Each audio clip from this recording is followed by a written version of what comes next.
हूं आफ्ताब खान और आप देख रहे हैं मेरा channel simple and easy solution. जैसा कि आपको पता है कि मैंने प्रीवियस वीडियो अपलोड की थी इंट्रोडक्शन ऑफ सेल मेम्ब्रेन के बारे में कि सेल मेम्ब्रेन किसे कहते हैं। तो मैंने आपको ये बताया था कि उसके स्ट्रक्चर के बारे में मैं एक और वीडियो बनाऊंगा, तो मैं उस वीडियो के साथ यहाँ पर हाजिर हूँ।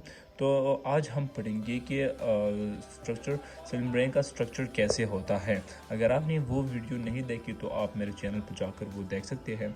इसके अलावा चलो चलते हैं, आपका वक्त ज़ाया नहीं करते, फ्लूइड मोज़ेक मॉडल के बारे में पढ़ते हैं। तो ये नहीं है कि सिर्फ सेल मेम्ब्रेन के बारे में सिर्फ यही मॉडल प्रपोज हुआ।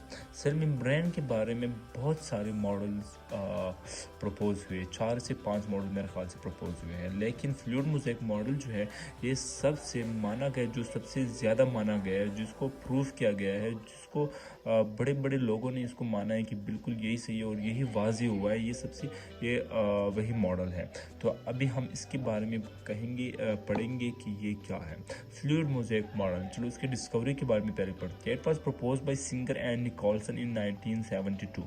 ये 1972 में सिंगर और निकोलसन ने पेश किया। This model explains that the membrane is like a sea of lipid. यानी ये मेम्ब्रेन जो है ना, ये ऐसा है कि लिपिड्स का समंदर है, ठीक है, इन विच प्रोटीन्स आर फ्लोटिंग, और जिसमें प्रोटीन जो है ना वो तैर रही है। ये इसलिए इन्होंने कहा कि हमने पढ़ा था उस वीडियो में, अगर आपने नहीं पढ़ा तो आप जा सकते हैं कि ये जो लिपिड्स होते हैं इसमें वो 60 to 80% होते हैं, और ये जो प्रोटीन्स है वो इसमें 20 to 40% प्रोटीन्स होते हैं। इसलिए ये जुमला इसके बारे में कहा गया। आप इसका स्ट्रक्चर जो है ना ये देख सकते हैं। इंशाल्लाह इसकी स्ट्रक्चर की ड्राइंग के बारे में मैं एक और वीडियो बनाऊंगा कि इसको किस तरह ड्रॉ करते हैं, स्केच करते हैं।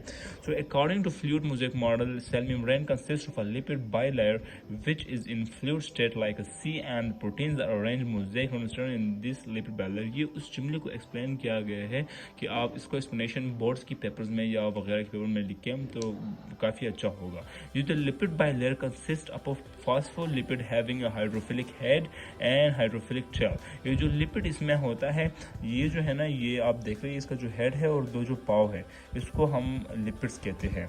तो इस जुमले में बयान किया गया है कि इस लिपिड का जो हेड है इसको हम हाइड्रोफिलिक हेड कहते हैं। Hydro mean water, philic mean to love. Hydrophilic head ये वो हेड होता है जिसमें वाटर डिजॉल्व होता है, और ये जो हाइड्रोफोबिक टेल है, hydro means water and phobic mean to fear, जिसमें वाटर में सोल्यूशन नहीं होता, वाटर के साथ इंटरेक्ट नहीं होता, इसको हम हाइड्रोफोबिक टेल कहते हैं, और जो वाटर के साथ इंटरेक्ट होता है उसको हम हाइड्रोफिलिक हेड कहते हैं। तो आप इसको देख सकते हैं कि इसमें लिपिड बाइलेयर जो जमा है, इसको बीच में जो है ना वो हाइड्रोफोबिक टेल्स है, और साइड्स पर हमारे साथ हाइड्रोफिलिक हेड है। इसका मतलब जो हेड्स हैं वो वाटर के साथ इंटरेक्ट होते हैं, और जो टेल्स है वो वाटर के साथ इंटरेक्ट नहीं होते। तो अब हम रोल ऑफ प्रोटीन की तरफ बढ़ते हैं। Role of protein are not arrange in sheets. ये जो है ना कोई शीट्स वगैरह में अरेंज नहीं है, या इस तरह कोई फाइबर्स वगैरह में पड़े नहीं हुए हैं, but as a pieces of protein. कुछ पीसीज वगैरह जो है ना ऐसे दिख रहे हैं कि कुछ पीसीज इसमें पड़े हुए हैं, विच आर फ्लोटिंग, जो कि फ्लोट कर तैर रहे हैं about in the sea of lipid molecule. और ये जो लिपिड मॉलिक्यूल जो है ना ये एक किस्म का समंदर है जिसमें प्रोटीन जो है ना वो तैर रहे हैं। दो तरह के प्रोटीन इसमें इस्तेमाल होते हैं। इसको एक को एक्सट्रिंसिक प्रोटीन कहते हैं, एक को इंट्रिंसिक प्रोटीन। एक्सट्रिंसिक प्रोटीन किसको कहते हैं? They are present on the surface of cell membrane.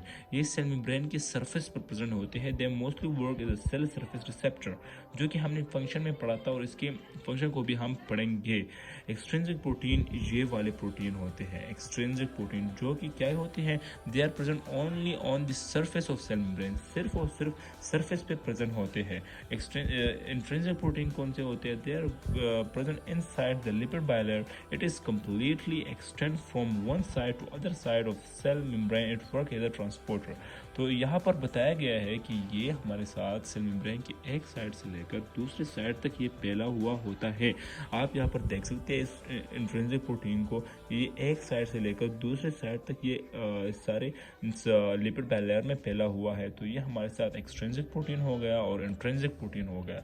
मैं आपको बताता हूँ कि सेल सरफेस रिसेप्टर क्या होता है। ये एक ऐसे रिसेप्टर्स होते हैं जो कि यहाँ पर मतलब सेल मेम्ब्रेन की एक साइड पर होते हैं। इसका काम क्या होता है, जब एक्सटर्नल एनवायरनमेंट कोई चेंजेस आती है तो स्टिमुलाई आती है इनके पास, और वो ये स्टिमुलाई सेल के अंदर जाकर मुख्तलिफ सेल ऑर्गेन्यूल्स और उनको पहुंचाती है और उनको कहती है कि इस तरह की चेंजेस आई है, तो वो अपने आप को उसके मुताबिक रद्दबदल और चेंजेस अपने आप में करते हैं। अभी इंट्रिंसिक प्रोटीन का क्या काम है, ये क्या करता है, it work as a transporter. ये ट्रांसपोर्टर, इसको हमने नाम दिया हुआ है परमियाजिस। परमियाजिस एक ऐसी चीज़ है जो कि मुख्तलिफ चीज़ों को, फंक्शंस को रेगुलेट करता है। मसलन उसमें हो गया हमारे साथ डिफ्यूजन हो गया कि सेल की जो डिफ्यूजन्स होती है मुख्तलिफ किस्म की, या ऑस्मोसिस हो गया, या actual transport of ionic material, ये इस तकरीबन इस सारे काम को क्या करता है, रेगुलेट करता है। कौन, इंट्रिंसिक प्रोटीन। इसके अलावा हम कार्बोहाइड्रेट्स के बारे में पढ़ते हैं। हमने कहा था कि इसमें कार्बोहाइड्रेट्स भी होते हैं। तो carbohydrates extends from the outer surface of membrane and are attached either to lipid as glycolipids और टू प्रोटीन्स एज ग्लाइकोप्रोटीन। ये सेल मेम्ब्रेन की बाहर की जगह से एक्सटेंड होती है।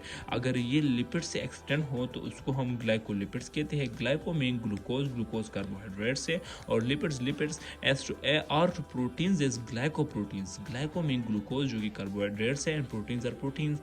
सो इसको हम इसलिए ये नाम कहते हैं। Lipid bilayer allow the transport of non polar materials across it and prevent ionic materials.